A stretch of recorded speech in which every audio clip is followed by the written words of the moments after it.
Dans cette vidéo, je vais t'expliquer 5 techniques pour avoir une frappe de Golgoth comme Francis Ngannou. Salut à toi, dans cette vidéo, on va parler justement 5 techniques pour avoir une puissance de frappe de Golgoth comme Francis Ngannou. Avant de commencer cette vidéo, je vais te dire que dans la description, il y a un lien justement aussi pour te permettre de booster ta puissance de frappe, booster ton punch qui est en toi. C'est une formation que je t'offre de 7 jours, 7 modules vidéo pour te permettre juste de comprendre comment éteindre la lumière. Je t'en parlerai tout au long de cette vidéo d'ailleurs. Et il suffit simplement de cliquer, de passer ton meilleur mail. Par la suite aussi, en passant ton mail, tu pourras avoir des nouvelles, par exemple d'ouverture de prochains bootcamp et aussi plein de techniques que je donne pas forcément sur YouTube. Donc dans cette vidéo, je souhaite te parler, on avait parlé dans une précédente vidéo de la confrontation entre Ciryl Gane et Francis Ngannou en sparring. Ça a fait beaucoup de parler de monde, surtout que de ce qu'on m'a dit en fait, ce sparring a eu lieu il y a 3 ans de ça, et que beaucoup de personnes voient justement que Francis a changé au niveau de sa boxe. Mais il en reste que le but n'était pas forcément de parler de la confrontation en elle-même, mais du style qui n'est pas le même. Comme j'ai pu le dire, Ciryl Gane a une boxe beaucoup basée sur le fait d'être plus ou moins déstabilisant en changeant de garde, en ayant un style moins percutant. Et justement, le premier point que je disais, justement, qui a une importance phare, c'est que Francis Ngannou a ce côté rectiligne qui est très intéressant pour pouvoir percuter tes adversaires. Qu'est-ce que cette attitude rectiligne? C'est que Francis Ngannou a justement, au niveau par exemple de ses directs, ce côté très rectiligne et même au niveau de ses droites. C'est-à-dire que quand tu veux percuter durement un adversaire, mettre KO un adversaire avec une droite ou un jab, il est important pour toi d'aller droit au but. Aller vers ton axe d'action et non aller en pied. C'est-à-dire vraiment le direct, vraiment l'imposer comme un harpon, et la droite, vraiment aller au fond de l'histoire en levant le talon et en te mettant justement sur ta jambe arrière. Donc, voilà, tac, bam.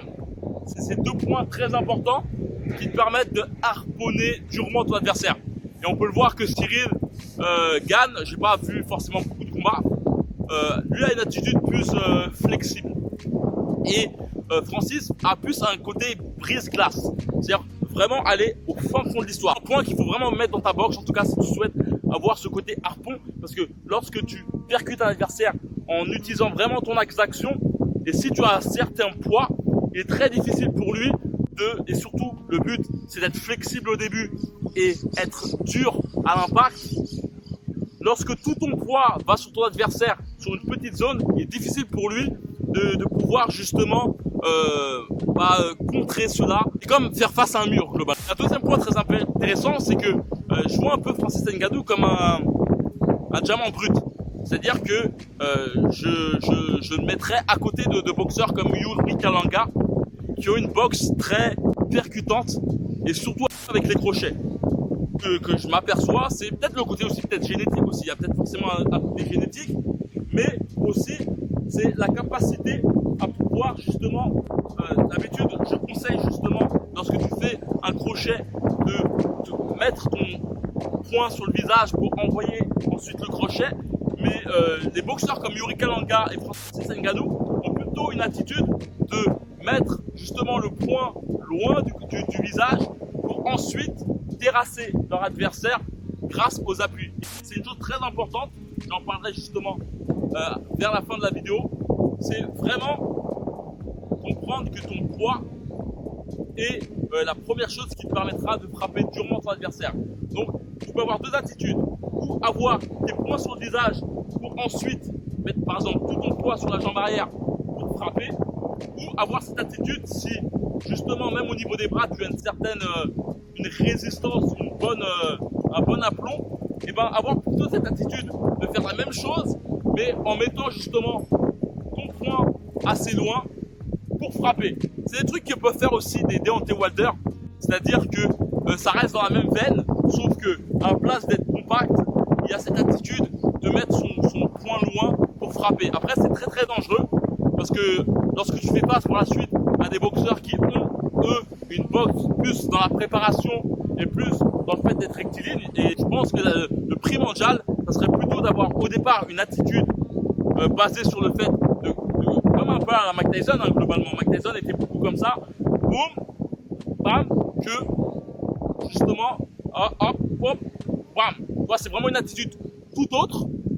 Et justement, le simple fait de mettre son poing plus écarté permet de frapper plus durement en fait. Je vais donner une avant-dernière technique. La dernière technique va être vraiment intéressante pour toi. Il y a un point très intéressant, c'est le coup de poing marteau. Et je pourrais te donner un truc que j'ai appris, c'est l'importance pour les coups de poing marteau, c'est vraiment d'utiliser la totalité de ton corps. C'est-à-dire que le coup de poing marteau, c'est pas uniquement faire ce genre de mouvement, c'est vraiment apposer en même temps tout ton corps. Boum, boum, boum. Vraiment voir comme un gorille globalement et frapper justement tout ton corps. Ça peut être très utile au niveau de la salle de défense par exemple, avec une clé ou avec un portable, frapper au niveau de cette partie-là ou même au niveau de la clavicule pour essayer de péter la clavicule, frapper même au niveau du cou, au niveau de la carotide. Et tu peux le voir, Francis Ngannou a vraiment cette prestance, mais c'est vraiment la position de tout son poids sur son adversaire, tu peux le voir même plonger parfois, qui permet justement cette lourdeur des coups. Et je terminerai avec un point, c'est le balai, j'en parle souvent du balai. C'est un très bon moyen pour pouvoir comprendre comment envoyer de très bons crochets. Donc le but c'est de mettre le balai comme ça, et justement, tu peux, je vais faire sans balai, le balai est un peu plus large normalement, et donc le but c'est vraiment de t'apprendre en levant tes talons pour pouvoir justement envoyer des coups. Et c'est un bon moyen aussi pour comprendre comment envoyer un bon crochet, tu vois. Donc le but c'est de faire comme ça, et bam, par la suite, tu vois.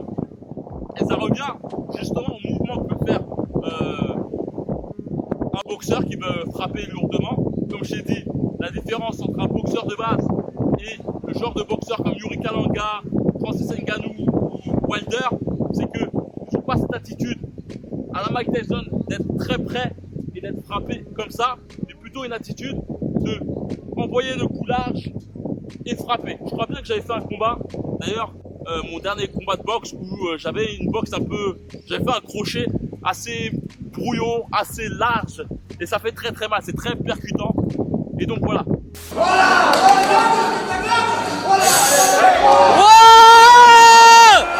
Dis-moi ce que tu en penses.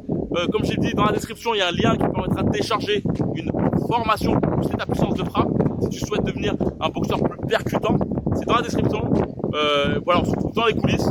Si tu souhaites aussi avoir des renseignements sur mes prochains bootcamps, là il y a mes places qui sont closes pour octobre, mais certainement j'ouvrirai un prochain bootcamp en février. Donc voilà, si tu souhaites en savoir plus avant tout le monde, c'est dans la description, il suffit simplement de cliquer et on se retrouve dans les coulisses, c'est comme d'habitude, la boxe est avec toi. Ciao.